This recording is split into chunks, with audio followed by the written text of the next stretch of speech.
Extinction Rebellion! Hey! Extinction Rebellion! Hey! Extinction Rebellion! Hey!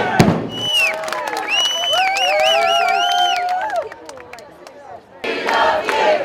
We love you! We love you! We love you! We love you! We love you! I have to say it's been one of the most incredible experiences I've ever been through. We were tasked with basing ourselves at Oxford Circus for the week, and basically we've been holding that space. We effectively created a community there with lots of other groups from Wales and from Bristol.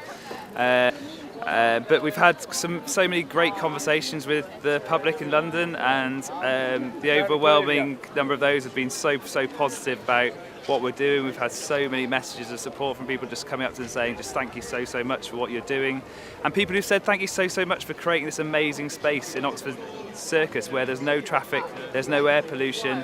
They said it's so nice to have this space, and they said they'll be really disappointed when it goes back to the way it was with traffic going up and down the road. Who wants to know why we're doing this? Who wants to know why we're doing this? Who wants to know why we're doing this? Who wants to know why we're doing this? Stop filming and join in! Stop filming and join in! Stop filming and join in! Who wants to know why we're doing this? A lot of people don't know what the 3 demands are. We're doing so well with the occupation, but a lot of people don't really know quite what we're doing. Who wants to know why we're here? And there's loads of supportive feedback. 1 in 3 people give me like a hug or a thumbs up, or it's really great. So the 3 demands are that the government tell the truth about the scale of the climate emergency and that it be conveyed by the media. That's 1. 2, that we have binding policy to make Britain carbon neutral by 2025. Binding, legally binding, real policy, not bits of paper. And 3 is that we make the transition into using people's assemblies as a new democratic structure, participatory democracy, and explore how to hold politicians actually to account, make things really happen and change. It's a climate emergency, and we're determined to have a planet in the future to live on and breathe on and eat on and love on and be together on. Is a great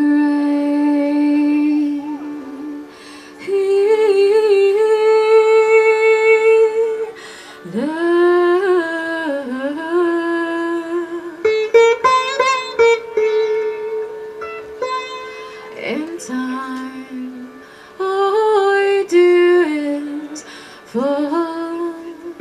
My name is Imi, and we are part of a troupe that represents the blood of all species that are becoming extinct and about to become extinct. And we are in solemn solidarity with these creatures because we are them. You know, our extinction is also on the table here, and it's not something that we can really sort of just ignore and walk by anymore. This affects the entire world, and I think we need to realise that there are going to need to be changes made. This doesn't necessarily mean that you're going to have to stop being the person that you want to be. It does mean, however, we need to recognise that, the future generations need to be left with something, and for that we need to spare a little bit in order to share it with the next generation. People got the power. People got the power. Tell me, can you hear us? Tell me, can you hear us? The skyline proceeds stronger by the hour.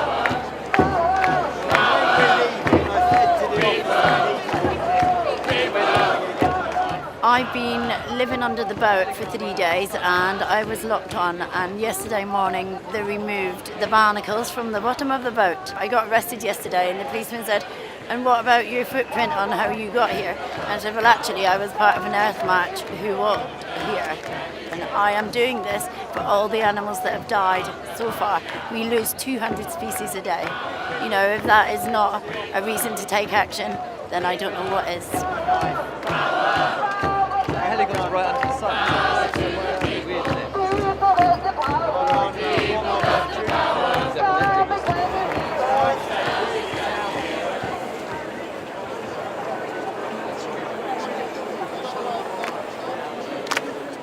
We have all the love, all that we need to change our world. Hallelujah, we have all the love, all that we need. Blessed be. We lost the boat yesterday, but I think that the boat was a representation of what has been happening here and our stake and our unity. And actually, although that beautiful pink boat may have gone, we're still here and we still believe in it. All that we need, let it be. Water, heal my soul. When I go down to the water side, water, I feel whole.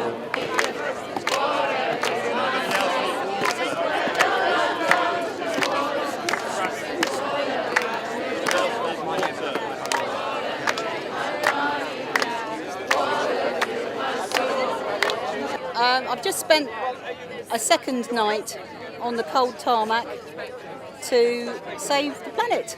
I am chained to this nice gentleman here called Glenn, and we're in between a rather hefty bit of concrete in between us. I see. So your arm is in a concrete pipe, and it's up to the police to extricate us in whatever means. Yeah. Which should. I mean, we're expecting to get arrested. I've never done anything like this before. I never expected to be doing anything like this. Sleeping in the middle of Oxford Circus. It's a bit bizarre. But it's important. It's the most important thing that I will ever do. It's for my kids.